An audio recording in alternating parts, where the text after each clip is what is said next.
Preço da gasolina chega ao menor valor desde março. O mercado financeiro prevê uma nova queda da inflação pela 8ª semana seguida. E você vai ver também. BNDES reabre programa de crédito para MEI, micro, pequenas e médias empresas. Ministério da Saúde lança campanha de prevenção à varíola dos macacos. Rússia acusa a Ucrânia pelo ataque que vitimou a filha do aliado de Vladimir Putin. Ucranianos negam qualquer envolvimento no caso. Coração de Dom Pedro I chega ao Brasil em avião da FAB em comemoração aos 200 anos da independência do país. Essas e outras notícias você confere a partir de agora.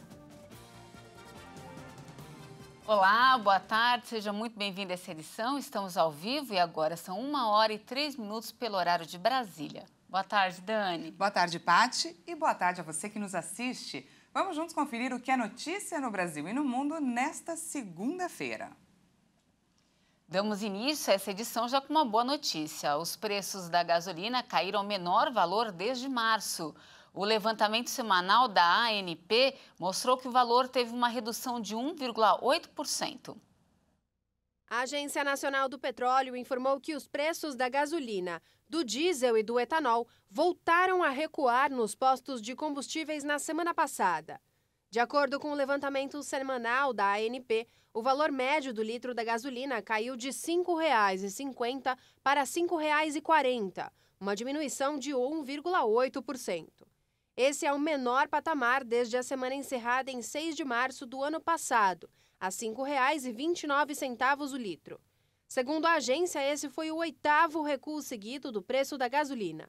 O valor médio do litro do diesel passou de R$ 7,22 para R$ 7,05, uma redução de 2,4%. É o preço mais baixo desde a semana encerrada em 18 de junho. Já o preço médio do etanol passou de R$ 4,05 para R$ 3,98, uma queda de 1,7%. A redução dos combustíveis sente o efeito da limitação do Imposto sobre Circulação de Mercadorias e Serviços, o ICMS, em até 18%.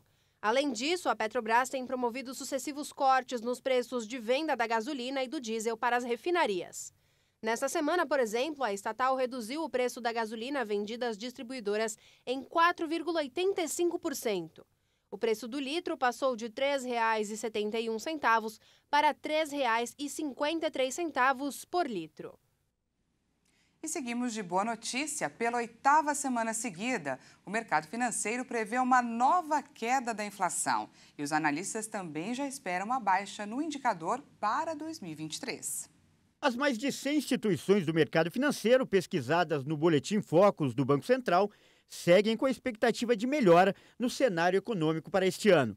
De acordo com o levantamento, a expectativa de inflação teve a 8ª queda seguida e chegou a 6,82%. Anteriormente, a projeção era de 7,02%. E a expectativa para os resultados do Produto Interno Bruto, o PIB de 2022, chegou a 2,02% de crescimento. Na semana passada, a previsão estava em 2% de alta. Para 2023, a inflação apresentou a primeira queda no Boletim Focus desta semana. Segundo o documento, no ano seguinte, a inflação deve ser de 5,33%. Já a expectativa de crescimento econômico caiu a 0,39% para o próximo ano. No último boletim, a avaliação estava em 0,41%. O Banco Nacional do Desenvolvimento reabriu hoje o Programa Emergencial de Acesso a Crédito. A proposta é atender aos pequenos e médios negócios. O Programa Emergencial de Acesso a Crédito do BNDES é um fundo de garantia que amplia o acesso ao empréstimo para microempreendedor individual, micro, pequenas e médias empresas. Nessa edição da linha de crédito estão incluídas as microempresas e os MEIs, os microempreendedores individuais.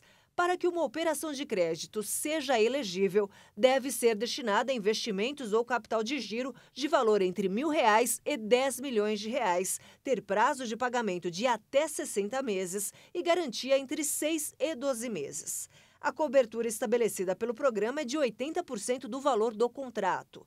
cada banco operador deve limitar a taxa juros média de sua carteira a 1,75% ao mês. A estimativa é que 22 bilhões de reais sejam viabilizados nessas novas operações de crédito até dezembro de 2023. De acordo com o BNDES, o objetivo é priorizar fundos garantidores para negócios menores e estimular o mercado financeiro brasileiro a operar com este segmento. Para o BNDES, ao conceder garantias para quem fatura até 300 milhões de reais ao ano, aumenta o interesse dos bancos em conceder crédito com condições mais favoráveis aos clientes. Mudando de assunto, a partir da sexta-feira, o ritmo da campanha dos candidatos fica mais intenso, com o início da propaganda eleitoral gratuita no rádio e também na televisão. Alguns candidatos já dedicaram tempo à gravação de conteúdo para essas mídias. De acordo com o calendário do Tribunal Superior Eleitoral, a propaganda eleitoral vai ser realizada até 29 de setembro, 3 dias antes do primeiro turno. O Ministério da Saúde lançou hoje uma campanha de prevenção à varíola dos macacos. A realização da campanha precisou ser analisada pelo TSE por causa da legislação que proíbe qualquer publicidade institucional que possa configurar o uso abusivo da máquina pública para a promoção de governantes durante os 3 meses antes das eleições. Na decisão, o ministro Edson Fachin afirmou que a divulgação da campanha é de interesse público. O ministro autorizou a veiculação de peças publicitárias do governo federal sobre o tema até o dia 30 de agosto. Com isso, o ministro da Saúde, Marcelo Queiroga, lança oficialmente a campanha nacional de prevenção à varíola dos macacos. De acordo com a decisão, todos os conteúdos da campanha devem ser veiculados em uma página específica sobre a varíola dos macacos. Na sexta-feira, a Agência Nacional de Vigilância Sanitária autorizou a importação excepcional de remédios e vacinas que ainda não têm registro no Brasil. O Brasil tem quase 4.000 casos positivos da doença. Um estudo da Fiocruz, ainda não revisado, revelou que a vitamina B12, Dani, muito encontrada no fígado e em outras carnes, é eficaz para atenuar casos graves da Covid-19. E para explicar melhor esse assunto para a gente, conversamos mais cedo com o clínico geral Dr. Jô Furlan. Ele explicou sobre o estudo e como essa vitamina age durante a inflamação, que é muito comum nos casos graves da doença. Vamos ver. Quando a gente começa a pensar no corpo humano, a gente infelizmente pensa muitas vezes no como tratar o corpo humano, a gente pensa em qual remédio. Mas a gente esquece que os maiores remédios que a gente tem muitas vezes estão ligados à nossa própria alimentação.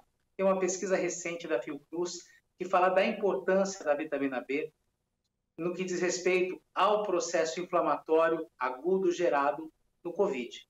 E a gente começa a entender como isso é extremamente relevante. O que é importante a gente perceber é que, como nós temos uma doença nova, que constantemente a gente vai ser apresentado novos estudos, a gente sempre vai estar trazendo novas informações. Então, no começo era a vitamina D, agora a gente tem essa importância e relevância da vitamina B12, né, que sim, é um grande estabilizante do processo inflamatório. Ele atua em muitos pontos da química do corpo, permitindo uma regulação mais detalhada. E como na infecção você tem uma desregulação, então a vitamina B tem efetivamente, a B12, esse papel. Paty, é claro que o que mais se espera até hoje é um medicamento eficaz contra a Covid, né? E quando um estudo como esse ele é publicado, traz esperança para a gente. Mas o doutor alerta que não adianta tomar a vitamina por conta própria, se automedicar, que uma alimentação saudável, rica em vitaminas e também nutrientes, é eficaz não só contra a Covid-19. Vamos conferir o que ele falou. O que é muito importante a gente entender? Qual é uma fonte de vitamina B12? É aquela que a mãe brincava com a gente, é o fígado de boi. É maior proporcional à ingestão de 100 gramas, por exemplo, da gente na nutrição. Então, não é para você sair correndo agora, eu vou tomar complexo B. Se alimente bem, né? Uma boa alimentação, fígado é uma que é legal, não é um alimento caro e é um alimento extremamente nutritivo. Então, dentro disso, a gente tem as opções do quanto melhor, mais qualitativa for a sua alimentação, não é o quanto você come, é o como você come, né? Às vezes a gente está preocupado muito em verdura, né? Em comer quantidade, e o mais importante para o nosso corpo é comer de forma saudável, de forma mais nutritiva, tá bom? Então, fica a dica para a vitamina B12, fígado, peixes, então são as grandes fontes desse elemento. E quanto melhor a sua alimentação, melhor vai ser a sua saúde. É isso aí, fica a dica para você aí de casa. Agora vamos falar do tempo. A semana começou com instabilidades em diversas regiões do país. Depois de um final de semana de muita chuva e baixas temperaturas, a expectativa é de que o tempo volte a ficar um pouco mais quente já nos próximos dias. No nordeste do país, o tempo seco tem predominado. Vamos ver como está o clima por lá nesse momento? Essas são imagens de São Luís do Maranhão. O tempo segue firme nesse momento. Como você pode ver, algumas nuvens carregadas já se formam e, por isso, tem previsão de chuva no finalzinho da tarde. Por conta das altas temperaturas, a umidade do ar deve seguir abaixo dos 30% na maioria das cidades do Maranhão. Lembrando que o ideal para a saúde é acima dos 40%. Portanto, é preciso seguir com os cuidados e se hidratar bastante. Agora vamos para o sul do país ver como estão as coisas por lá. Olha só, essas são imagens da cidade de Blumenau, em Santa Catarina. O tempo segue bem nublado, o sol tenta aparecer, mas sem muito sucesso. Tem previsão de chuva fraca ainda hoje em Blumenau, mas apesar disso, o tempo deve ficar firme em boa parte de Santa Catarina. Para finalizar, a gente fala aqui de São Paulo. Vamos juntos lá fora com a câmera 10. Essas são imagens ao vivo da região central da cidade. O céu segue limpo, o sol aparece, mas não tem força suficiente para aquecer, já que ainda venta bastante por aqui. De volta comigo? Nesse momento faz 18 graus na capital paulista e não há previsão de chuva para hoje. E veja a seguir, Rússia acusa a Ucrânia pelo ataque que vitimou a filha do aliado de Vladimir Putin. Ucranianos negam qualquer envolvimento na explosão do carro. E ainda, em comemoração aos 200 anos da independência do Brasil, coração de Dom Pedro I chega na base aérea de Brasília. Nós voltamos já.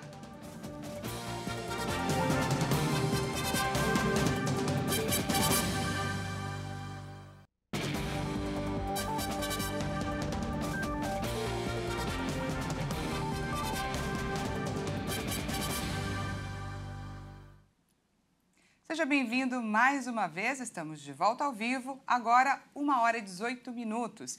E como hoje é segunda-feira, Paty, hoje é dia de... falar de esporte. É isso. E quem está conosco é o nosso comentarista Leonardo Félix. Boa tarde, Leonardo. Boa tarde, Patrícia. Boa tarde, Daniela. E essa rodada do Brasileirão teve duelo das duas principais equipes do país. Palmeiras e Flamengo se enfrentaram neste domingo no Allianz Parque. E o empate em 1-1 acabou sendo melhor para o Verdão, que se manteve 9 pontos na frente do rubro-negro carioca. Nós vamos conferir algumas imagens aí do jogo, né? E com a equipe reserva, o Flamengo saiu na frente. O garoto Vitor Hugo fez de cabeça após uma bela jogada de linha de fundo de Ayrton Lucas. Mas o panorama acabou mudando na segunda etapa e o Palmeiras foi para cima. Depois de pressionar bastante, o Verdão chegou ao empate. O Rafael Veiga bateu de esquerda de fora da área e fez um belíssimo gol. Quem se deu bem com esse placar foi o Fluminense, que agora é o vice-líder do campeonato com 41 pontos, 8 atrás do Palmeiras. O tricolor carioca venceu no Maracanã o Curitiba por 5-2, gols de Caio Paulista, John Arias, Natan e William, que marcou 2 vezes. Descontaram para o Coxa, Aleph Manga e Egídio. E teve também clássico na Vila Belmiro, clássico Sansão, e o Peixe saiu com a vitória por 1-0. No jogo de reestreia do venezuelano Soteldo, o garoto Lucas Braga marcou e o Santos subiu para o 8º lugar, agora com 33 pontos. O tricolor paulista é apenas o 12º, com 29 pontos. E o Fortaleza segue subindo no campeonato. Chegou à 4ª vitória seguida e se consolidou fora da zona de rebaixamento. A vítima dessa vez foi o Corinthians, no Castelão. 1-0 para o Leão, gol de Moisés. O tricolor cearense agora tem 27 pontos e ocupa a 13ª posição. Chegou a hora de falarmos da Copa do Mundo, o nosso boletim Esquenta Catar 2022, com informações e curiosidades sobre o Mundial. Vamos falar agora do Catar.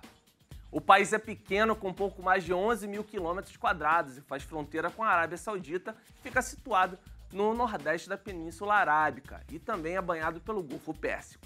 Com isso, o país tem um longo deserto e um amplo litoral, cheio de praias e dunas em sua paisagem. A cultura é bastante semelhante à de outros países árabes da região, com vestimentas típicas e diversos costumes. A capital Doha é conhecida por sua modernidade, com diversos arranha-céus. E a cidade é o principal centro econômico do país. É isso aí, pessoal, tá chegando a hora. Faltam 90 dias para a Copa do Mundo Catar 2022. E eu volto na próxima semana com mais informações dos esportes aqui no Toda Hora. Muito obrigada pelas informações, Léo, e até a próxima. Até lá, boa tarde. E olha só, um novo vírus, apelidado de gripe do tomate, foi identificado em 82 crianças com menos de 5 anos de idade no sul da Índia. De acordo com um artigo da revista científica The Lancet, a doença ganhou esse nome, olha só, por conta das erupções vermelhas e bolhas dolorosas que surgem em todo o corpo e alcançam o tamanho de um tomate. Entre os sintomas estão febre, fadiga e dores no corpo. Se acredita que a gripe seja um efeito posterior de chikungunya ou da dengue nas crianças. Ainda segundo os pesquisadores, a infecção pode atingir adultos imunossuprimidos. Com relação ao tratamento, é o mesmo já conhecido para outras infecções virais: isolamento, repouso, hidratação e o uso de esponja de água para o alívio da irritação e das erupções cutâneas, além do uso, é claro, de paracetamol para febre e também dores no corpo. A gripe do tomate, ainda considerada rara, está em estado endêmico e não oferece risco de morte. A Rússia afirmou hoje que a Ucrânia está por trás da morte da filha do aliado de Vladimir Putin, o ideólogo Alexander Dugin. E ucranianos negaram qualquer envolvimento na explosão do carro dirigido por Daria Dugina. O Serviço de Segurança da Rússia acusou o Serviço Especial da Ucrânia pela morte de Daria Dugina, a filha do ideólogo russo Alexander Dugin, considerado um dos maiores influenciadores do presidente do país, Vladimir Putin, morreu neste sábado após o carro que ela conduzia ao lado do pai explodir. Indícios sugerem que o ataque foi planejado, afinal detonadores foram encontrados embaixo do veículo. Dugin sobreviveu ao ataque e está hospitalizado. Pai e filha sempre se posicionaram como defensores da invasão da Rússia à Ucrânia. Alexander Dugin é, inclusive, apontado como um dos incentivadores para que Moscou anexasse a península da Crimeia em 2014. Dugina tinha 30 anos e era formada em filosofia pela Universidade Estatal de Moscou. Ela era descrita pelos governos dos Estados Unidos e do Reino Unido como contribuinte de desinformação em várias plataformas online durante o conflito no leste europeu. Em março, ela foi uma das pessoas sancionadas pelo governo americano junto com uma lista da elite russa. Já seu pai, Dugin, já era sancionado desde 2015. Um funcionário do Ministério das Relações Exteriores da Rússia deu a entender que as estruturas estatais ucranianas foram responsáveis pela explosão e que, se confirmada a suspeita, será tratada como política de terrorismo de Estado adotada pelo regime de Kiev. Neste domingo, a Ucrânia negou veementemente qualquer envolvimento na explosão do carro. Segundo o assessor do chefe do gabinete do presidente da Ucrânia, Mikhailo Podolyak, em entrevista à televisão ucraniana, abre aspas, a Ucrânia definitivamente não tem nada a ver com isso, porque não somos um Estado criminoso como é a Federação Russa. E mais ainda, não somos um Estado terrorista, fecha aspas. Incidentes como esse colocam sob pressão autoridades de Moscou, especialmente após uma série de explosões e ataques na Península da Crimeia, anexada pela Rússia em 2014 e em regiões russas próximas à fronteira com a Ucrânia. E nesta segunda-feira, o euro voltou a ser negociado por menos de $1. Isso aconteceu depois que vários diretores do Banco Central americano, o Federal Reserve, determinaram o endurecimento da política monetária, enquanto a economia europeia enfrenta o aumento dos preços da energia, que limita a margem de manobra do Banco Central Europeu e do Banco da Inglaterra. O euro registrava queda de 0,29% a 1,0008 dólar às 5h50 no horário de Brasília, depois de ser negociado a 0,9990 dólar, um nível que não era registrado desde meados de julho. O euro se aproxima de sua menor cotação do ano, a 0,9952 dólar. Se a moeda única europeia for negociada abaixo deste valor, atingirá uma cotação que nunca foi registrada desde 2002, quando entrou em circulação. Nos Estados Unidos, apesar das previsões de algumas autoridades financeiras de que o Fed reduziria o ritmo de aumentos, vários membros da instituição insistiram que o aumento nas taxas vai prosseguir. Em comemoração aos 200 anos da independência do Brasil, chegou hoje na base aérea de Brasília o coração de Dom Pedro I. O coração do imperador chega à cidade do Porto, em Portugal. Seguindo medidas de segurança, o transporte foi feito em uma aeronave da Força Aérea Brasileira, acompanhado por autoridades, além de um representante do governo brasileiro. O coração do imperador ficará exposto no Palácio do Itamaraty e deve ser levado de volta a Portugal no dia 8 de setembro. Não temos mais tempo, essa edição fica por aqui. Muito obrigada pela sua companhia, uma ótima tarde para você e até amanhã. Uma ótima tarde.